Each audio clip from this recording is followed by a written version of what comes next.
Hello नमस्ते श्री स्वामी समर्थ. कसे आहात तुम्ही सर्व? तुमचं सर्वांचं स्वागत आहे तुमच्या आपल्या आवडत्या चॅनल लक्ष्मीज लाईफ अँड स्वामी सेवामध्ये. आज स्वामी समर्थ महाराजांचा खूप सुंदर असा अनुभव मी तुमच्यासाठी घेऊन आली आहेत. स्वामी समर्थ महाराज प्रत्यक्ष आपल्या जीवनामध्ये आपल्या प्रत्येक कार्यामध्ये आपल्या सोबत असतात. एक वेळा का आपण स्वामी सेवेमध्ये आलो की त्यानंतर स्वामी कधीच आपल्याला एकटं सोडत नाही. कितीही कठीण काळ असू द्या, समस्या कशाही असू द्या, तरी स्वामी समर्थ महाराज त्यामधून आपल्याला बाहेर काढतात. आणि अशाच अनुभवाला सिद्ध करणारा ह्या आजचा सुंदर असा घडलेला अनुभव, ह्या ताईंनी त्यांचा अनुभव सांगितला आहे. आज आपण ऐकूया त्या ताईंचा अनुभव. ह्या ताई पुण्यात राहत होत्या. त्या ताई काय म्हणतात? ताई सांगतात, मी स्वामी समर्थ महाराजांची सेवेकरी आहे. माझे आई वडील हे आधीपासून स्वामी सेवा करत होते आणि आई वडील सेवा करत असताना मी पण स्वामी सेवेमध्ये आली. मला पण स्वामीची आवड होती. आमची परिस्थिती गरिबीची होती. माझे पप्पा हे हॉटेलमध्ये जेवण बनवण्याचं काम करत होते आणि मी नोकरी करत होती. मला एक छोटा भाऊ आणि बहीण होती. आम्ही जसं जमत होतं तसं आमचा दिनदैनिक खर्च नोकरीने किंवा पप्पाच्या पैशाने करत होते आणि आम्ही भाड्याच्या घरामध्ये राहत होते. भाड्याचं घर म्हटलं म्हणजे प्रत्येक वेळेस जेव्हा आपल्याला वाटलं तेव्हा नाही, पण घर मालकाला वाटलं तेव्हा आपल्याला घर हे बदलावं लागतं. भाड्याचं घर पुण्यामध्ये खूप डोक्याला ताप आहे आणि भाड्याच्या घराच्या कारण घडलेला आमच्या आयुष्यामध्ये सर्वात दुःखाचा आणि सर्वात कठीण काळ तो ह्या आजच्या अनुभवामध्ये आहे. झालं असं की आम्ही ज्या घरात राहत होतो त्या घरमालकांनी आम्हाला अचानक घर बदलवायला सांगितलं, कारण त्यांना त्यांचं घर बांधायचं होतं. त्यामुळे त्यांनी आम्हाला घर सोडायला सांगितले. पण पुण्यासारख्या शहरात अचानक नवीन घर मिळणं ही खूप मोठी गोष्ट होती आणि कठीणही. ही आमच्यासाठी खूप मोठी समस्या होती. तरीही आम्ही घर शोधायला सुरुवात केली. 2-3 दिवस आमचे त्याच्यामध्येच गेले. जसं जमलं तसं आम्ही प्रयत्न करत गेलो, पण शेवटी आम्हाला घर मिळालं. विशेष म्हणजे घराचं भाडं खूप कमी होतं. तुम्हाला सुद्धा माहिती असेल की पुण्यामध्ये भाड्याचं घर हे खूप महाग येतं, म्हणजे खूप महाग भाडं असतं त्या घराचं. पण तरी आम्हाला कमी पैशामध्ये भाड्याचं घर मिळालं. 2 रूम, किचन व्यवस्थित होतं सर्व. आश्चर्य मला आणि माझ्या आईला ह्या वाटला की अरे वा, इतक्या कमी भाड्यामध्ये आपल्याला इतकं सुंदर घर मिळालं. आम्ही सर्व आनंदी झालो आणि आम्हाला थोडा आश्चर्य तर होतच होता की इतकं भाडं कमी का ह्या घराचं. काही कारण तर नसेल, तरीही आम्हाला असं वाटलं की स्वामींची कृपा असेल. कारण कसं असतं ना, आपण कोणत्या एखाद्या संकटात असतो आणि तेव्हा अचानक आपल्याला त्या संकटामध्ये काहीतरी अनुभव आला. म्हणजे जसे आम्ही स्वामींना प्रार्थनाच करत होतो आणि तेव्हाच आम्हाला ते घर मिळालं होतं. तर आम्हाला असं वाटलं स्वामी समर्थ महाराजांच्या आशीर्वादाने आम्हाला हे घर मिळालं आहे. मग आम्ही आमचा सर्व सामान तिथे शिफ्ट केला आणि घर इकडनं तिकडे सर्व सामान शिफ्ट करायचा घरामधून, म्हणजे ह्या खूप त्रासच होतो. त्या दिवशी आम्ही खूप थकलो. आम्ही जेवण वगैरे पण बनवलं नाही. आमच्या घरामध्ये स्वामींचं जे मंदिर होतं ते आणलं आम्ही, ते तिथे ठेवलं. पण त्या दिवशी आम्ही पूजा वगैरे काहीच केली नव्हती. जेवण वगैरे बाहेरून आणलं आम्ही आणि आम्ही निवांत जेवण केलो आणि दिवसभर कामाच्या कारण थकले होतो म्हणून आम्ही लवकरच झोपलो. रात्री झालं असं तेव्हा मला एक विचित्र स्वप्न पडलं. त्या स्वप्नात एक काळा सावळा माणूस दिसला. त्याने अंगावर भरपूर सोनं घातले होते. हातात सोन्याचे ब्रेसलेट, गळ्यात सोन्याची चेन होती, पण त्याचा डोक्याचा भाग न होता. फक्त गळ्याखालील शरीर दिसत होते. मी खूप घाबरले. दुसऱ्या दिवशी उठल्यावर मी आईंना ते सांगणार होते, पण मला असं वाटलं आई घाबरेल म्हणून मी तिला काही सांगितलं नाही. पण मला माझ्या आईने सांगितलं आहे, कधीही आपल्याला स्वप्न पडलं आणि ते चांगलं नसलं तर ते स्वप्न तुळशीजवळ सांगायचं. तुळशीजवळ सांगल्याने त्या स्वप्नाचे जे दोष किंवा त्या स्वप्नाचं जो आपल्याला फळ भेटणारं असतं ते नष्ट होऊन जातं, चुकीचं फळ, आणि ते स्वप्न तिथेच समाप्त होतं. स्वप्न आपल्याला पडलं तर कोणाला न सांगता हे तुळशीजवळ सांगायचं. त्याचा आपल्याला काहीच त्रास होत नाही. तसंच आमचं नित्यक्रम चालत गेलं आणि आम्ही स्वामी सेवेकरी, तर आम्ही स्वामीची स्थापना आमच्या मंदिरात केली होती. आम्ही तिथे स्वामींची पूजा करायचो. तिथे ना एक वस्तू खूप मनाला त्रास द्यायची. जेव्हाही स्वामी समर्थ महाराजांच्या जवळ मी दिवा पेटवायची, तो दिवा लगेच विझून जायचा. आणि विशेष म्हणजे तिथे हवा नसताना तो कसा विझत होता, तो प्रश्न मला नेहमी पडायचा. कारण असं तर होतच नाही, दिवा ह्या लगेच विझून जातो म्हणजे विचार करण्यासारखीच गोष्ट आहे. आणि तिथे असं म्हणजे एकदम आनंदी आणि प्रसन्न वातावरण वाटतच नव्हतं. असेच आमचे बरेचसे दिवस गेले आणि हेच घडत होतं. आणि मग एके दिवशी काहीतरी घरच्या कारण इमर्जन्सी होती म्हणून मी जॉबवरती जाण्याचे टाळले. मी माझ्या सरांना फोन केला, पण त्यांचा फोन स्विच ऑफ येत होता. मग मला राहायचं होतं घरी, कारण निमित्तच तसं होतं, काही कारणच तसं होतं. मग मी त्यांना मेसेज केला आणि त्या दिवशी मी नोकरीवरती गेलीच नाही. आणि दुसऱ्या दिवशी जेव्हा मी नोकरीवरती गेली तेव्हा माझे बॉस म्हणाले, आता तुला नोकरीला यायची गरज नाही आणि इतकं काम असताना तू अचानक अशी सुट्टी घेतलीस, हे कसं चालणार? तुम्ही आता रिझाईन द्या, तुम्हाला इथे जागा नाही. असे त्या नोकरीवरती मला खूप त्रास पडत होता. मी नक्की केलं होतं की इथून मी नोकरी सोडणारच, पण जेव्हा मला चांगली नोकरी भेटेल तेव्हा तिथून मी ती नोकरी सोडणार होती. पण अचानक असे घडले म्हणून मला त्यांनी नोकरीहून बाहेर काढून टाकले. आणि त्या घरामध्ये येऊन मला 15 दिवसच झाले होते आणि माझी नोकरी गेली. तरी मी त्यांना बोलली की मी तुम्हाला फोन केला होता, पण तुमचा नंबर ह्या स्विच ऑफ होता, म्हणून मी तुम्हाला मेसेज पण केला.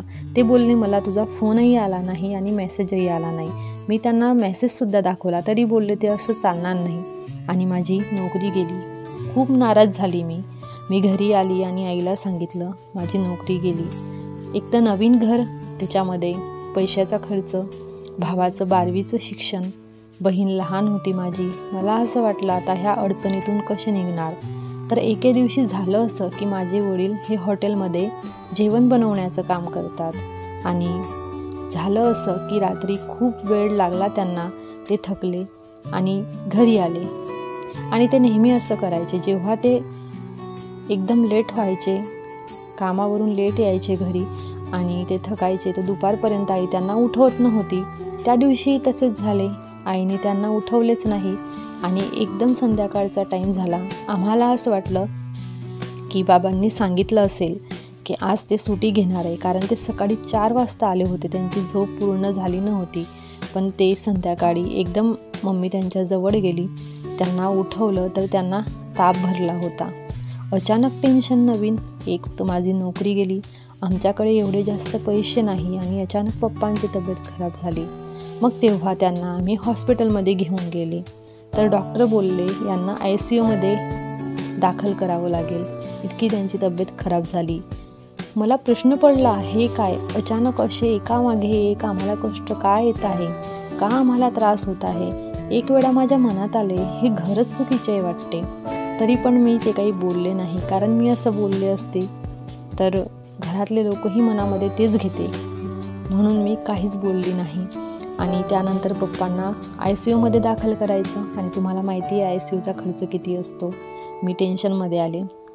थोडंफार माझे फ्रेंड वगैरे होते, त्यांनी हेल्प केली. माझ्याकडे पैसे होते थोडेफार काही शिल्लक आमचे. पप्पांचा उपचार झाला, त्यांना घरी आणले, पण त्यांची तब्येत खराबच होती. आणि माझे पप्पांचे जिथे नोकरी करत होते त्यांचे जे बॉस होते ते खूप चांगले होते, त्यांनी थोडे पैसे दिले आणि त्यांनी मदत केली आमची पप्पाच्या आजारामध्ये. त्यानंतर असे घडले की पप्पासुद्धा घरीच राहिले. 1 महिन्याचा टाईम होऊन गेला.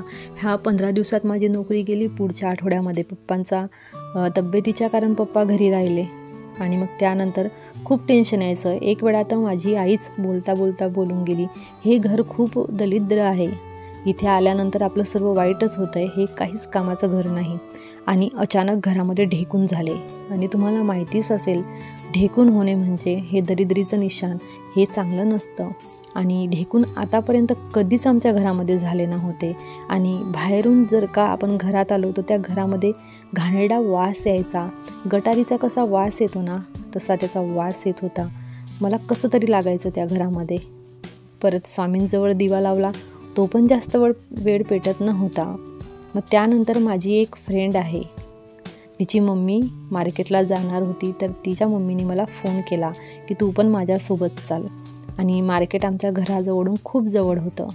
मग मी त्यांना हो सांगितले की मी येते तुमच्यासोबत. आणि माझ्या फ्रेंडची मम्मी, त्यांना माहिती पडतं थोडंफार असं काही निगेटिव्ह एनर्जीचं, किंवा कोणाला म्हणजे त्यांना फेस रीडिंग पण जमतं.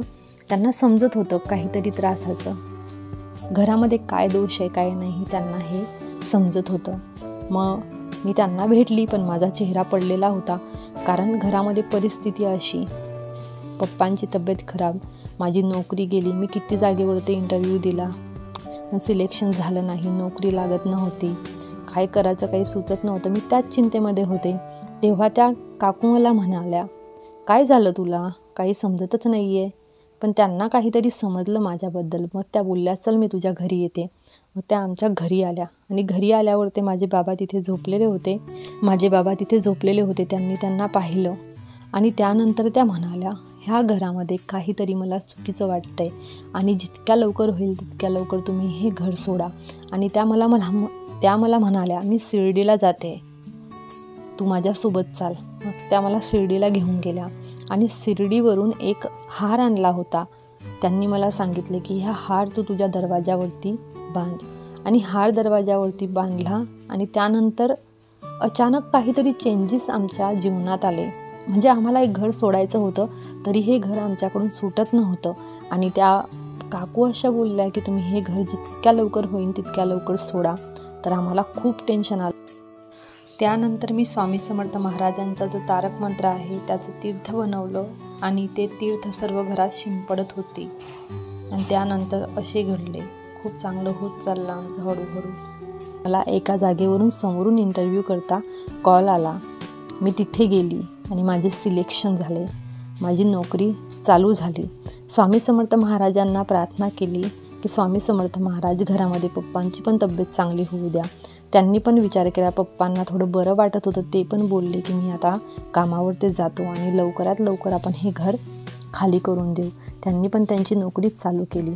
आणि त्याच दरम्यान रात्री मी झोपली होती, तेव्हा मला अचानक, आतापर्यंत कधीच मला असं झालं नव्हतं तिथे, पण पहिल्या वेळा असं झालं की माझ्या स्वप्नात स्वामी महाराज आले.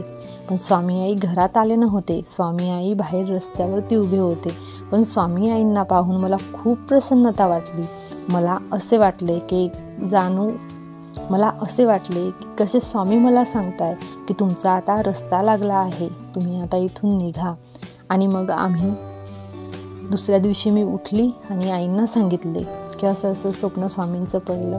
आणि मग त्यानंतर आम्ही घर शोधायला सुरुवात केली, कारण स्वामी पहिल्या वेळा त्या घरामध्ये स्वप्नात आले होते. नाहीतर आम्ही याच्या आधी जिथे राहायचो ना, तिथे स्वामींचे स्वप्न म्हणा किंवा अनुभव म्हणा आम्हाला येतच होते. हे घरच चुकीचं असेल, कधी स्वामी मध्ये आलेच नाही, हे घरच चुकीचं असेल.